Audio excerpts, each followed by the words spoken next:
Hola, buenas noches. ¿Qué tal? Aquí Emilio Mañón transmitiendo directamente desde la madre patria, España, desde la ciudad de Valencia, la ciudad costera, la ciudad de la playa, donde se come una buena paella, donde disfrutamos una de las mejores naranjas del mundo y una gastronomía espectacular, la zona del Mediterráneo. Hoy queremos rendirle un homenaje a los héroes de la invasión del 14 de junio del año de 1959 que parten desde la isla de Cuba. Primeramente llegando la expedición, la parte aérea, al municipio de Constanza, un municipio de la zona norte del país. El general o el comandante Enrique Jiménez Moya, y también dirigida por el piloto Juan de Dios Ventura y Simón. En esa parte también llegó, en ese grupo llegó también el cubano Delio Gómez Ochoa, quien tiene actualmente 95 años de edad, nacionalizado dominicano y quien decidió vivir en nuestro país. Todavía vive a la edad de 95 años. Le rendimos honor desde aquí por su gran valentía y por su gran entrega a la lucha democrática de la República Dominicana. El segundo grupo llegó por Maimón y Estero Hondo, la zona de Puerto Plata, pero se retrasó 6 días por el mal tiempo y además que ya Trujillo estaba enterado de que venían y lo estaban esperando y desde la mar lo estaban ya agrediendo a los expedicionarios. La gran parte de ellos murieron en combate, los que fueron capturados vivos fueron recluidos en la cárcel, fueron llevados a la cárcel de la Victoria, a la cárcel de la 40, la cárcel secreta de la 40 y la del 9. Se le llama la 40 porque era la casa número 40 y la del 9 era porque era la casa número 9 de la carretera Mella. Yo conocí o visité siendo un niño, de algunos 10 años o 12 años, eh, la cárcel del 9 que funcionaba como un dispensario, pertenecía a la iglesia católica. Había pasado a mano a la iglesia, allí funcionaba un dispensario médico y además también se daba catecismo en la zona. Entonces, los sobrevivientes fueron los cubanos Delio Gómez Ochoa, que vive actualmente, Pablito Mirabal, cubano también, quien llegó o quien tenía 15 años en ese momento, un niño, un adolescente, pero con un gran valor, y que luego murió 10 años después, en el año de 1969, que le cayó un rayo al héroe que se considera también, los consideramos como dominicanos, también por su entrega y la lucha. Eh, los dos cubanos, luego están los dominicanos que sobrevivieron, Mayovanex Vargas, Delio Poncio Pousaleta, Francisco Medrano Germán, Gonzalo Almonte Pacheco. Esos son los 6 sobrevivientes que, de la gesta del 14 de junio de 1959. Ya la geopolítica de los norteamericanos había cambiado en la zona, porque a principios de siglo los norteamericanos utilizaron a los dictadores para imponerse en la región, para beneficiarse con los recursos de nuestras zonas, nuestros países, pero ya ese modelo ya había caducado. Bueno, por lo menos con la muerte del presidente Franklin Delano Roosevelt, que era un gran amigo de Trujillo, y que Trujillo también sobornaba allí en la Casa Blanca, allí a legisladores, a empresarios y a políticos. Cabe resaltar esa parte. Entonces, el presidente a la sazón era Dwight Eisenhower, que fue el militar ese que dirigió las tropas aliadas de la Segunda Guerra Mundial, que luego fue presidente desde el 1953 al 61. Y la política del imperio ya era otra ya. E incluso se apoyó última hora al aliento a la dictadura fue que los dictadores se abanderaron demócratas en contra del comunismo. Entonces, esos grupos, cabe resaltar también que tenían tendencia comunista, esos grupos invasores, es decir, como había triunfado la revolución cubana el 1 de enero de 1959, ya también los norteamericanos se habían fijado esa meta, que no más Cuba en la región. Y todo aliento de izquierda o de comunismo eran sofocadas. Incluso los tiranos culpaban o nombraban esos grupos opositores como comunistas para perseguirlos, matarlos y asesinarlos.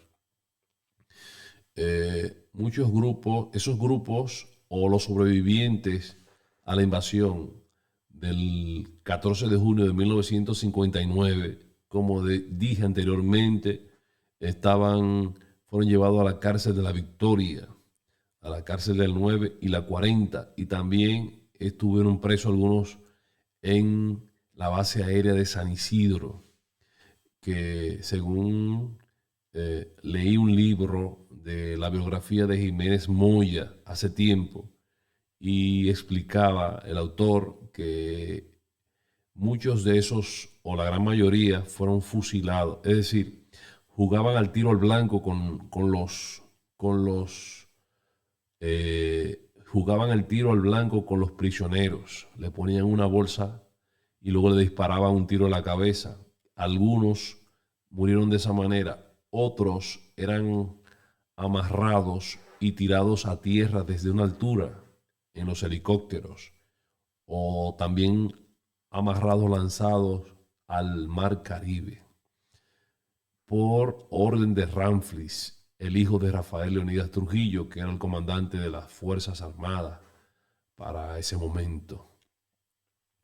Entonces, la región los gobiernos demócratas ya estaban cansados de Trujillo, porque Trujillo no era un maíz, Trujillo no era fácil, era un tipo que tenía un control absoluto del país y fuera de nuestro territorio también, porque tenía un servicio de espionaje del SIN, que se involucraba en cualquier país, secuestraba a cualquier dominicano opositor que estuviese allí, lo mataban o lo asesinaban, o si no se lo llevaban a él, como fue el caso del dirigente sindical Mauricio Báez, que lo mandó a matar allá en Cuba.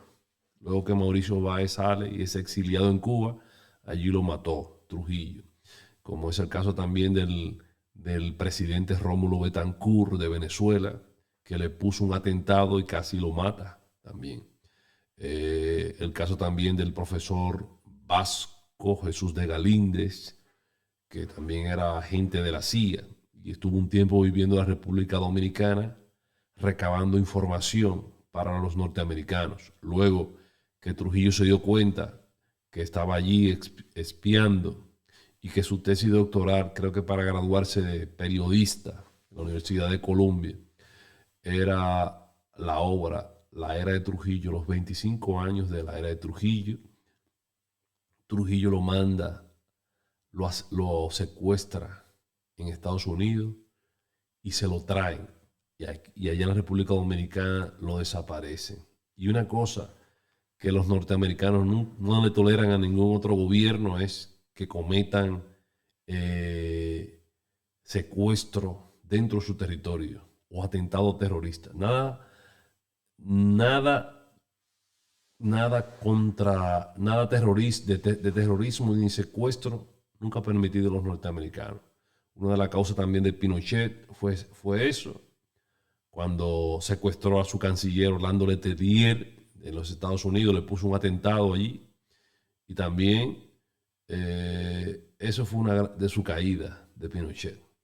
Y según se dice, algunos historiadores, que los dos gobiernos, las dos dictaduras más férreas de América Latina, en primer lugar iba la de Pinochet y en segundo la de Trujillo.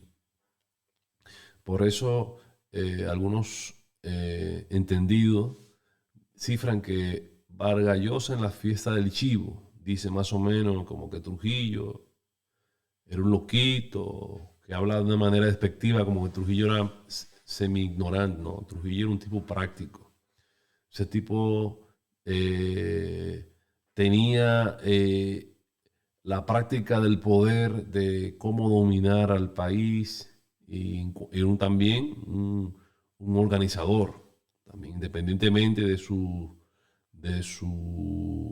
crímenes de ladrón, porque se robó todas las empresas del Estado. Todo funcionaba porque todo el país era de él. La República Dominicana, todos pertenecíamos a la empresa de Trujillo.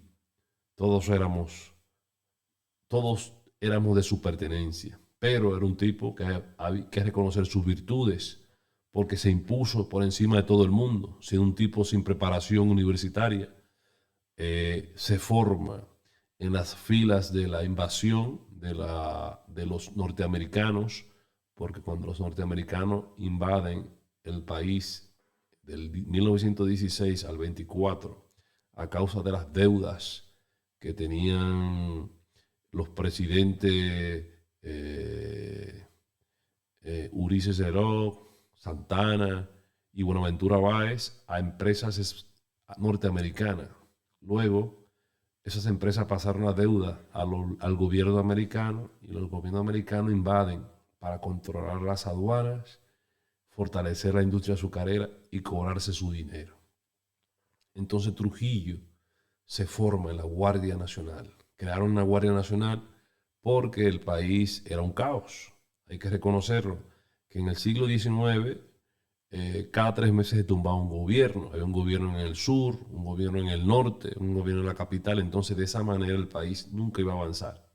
Entonces, los norteamericanos vienen, controlan a esos guerrilleros o gavilleros que se hacían llamar históricamente, y a la hora de ellos irse, dejan a su hombre de confianza, porque veían en Trujillo el tipo ideal, un hombre de mano dura, un tipo con disciplina y un tipo que también obedecía a sus intereses. Pero bueno, para no salirnos del tema, eh, rendimos desde esta tribuna, eh, rendimos homenaje o resaltamos ese gran valor histórico de esos grandes hombres que sacrificaron su vida para derrocar, o por la democracia, para derrocar esa dictadura. Honor a la raza inmortal, como se le conoce a los héroes del 14 de junio, que hace ya 63 años de esa gesta. Y he leído hoy, buscando las páginas, los periódicos y los medios informativos, no he visto reseña de nada, ya, pero desde aquí nosotros rendimos honor a esos grandes de la historia. Y además, desde esta tribuna, también reconocer a todos los hermanos latinoamericanos que participaron en la invasión del 14 de junio de 1959. Fueron hermanos, hubieron españoles, norteamericanos, puertorriqueños, cubanos, venezolanos, guatemaltecos. honor a la raza inmortal. Y la historia hay que conocerla, darla a conocer a nuevas generaciones. Un país que no conoce su historia la vuelve a repetir. Eh, gracias, señores, por la atención prestada.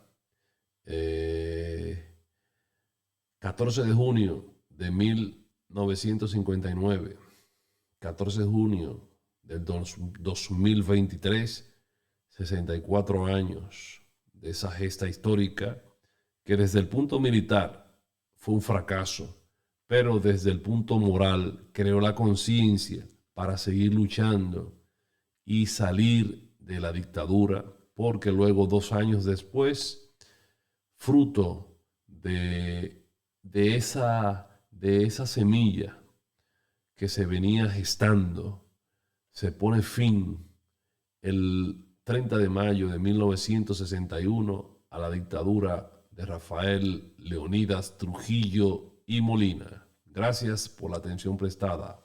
Hasta la próxima.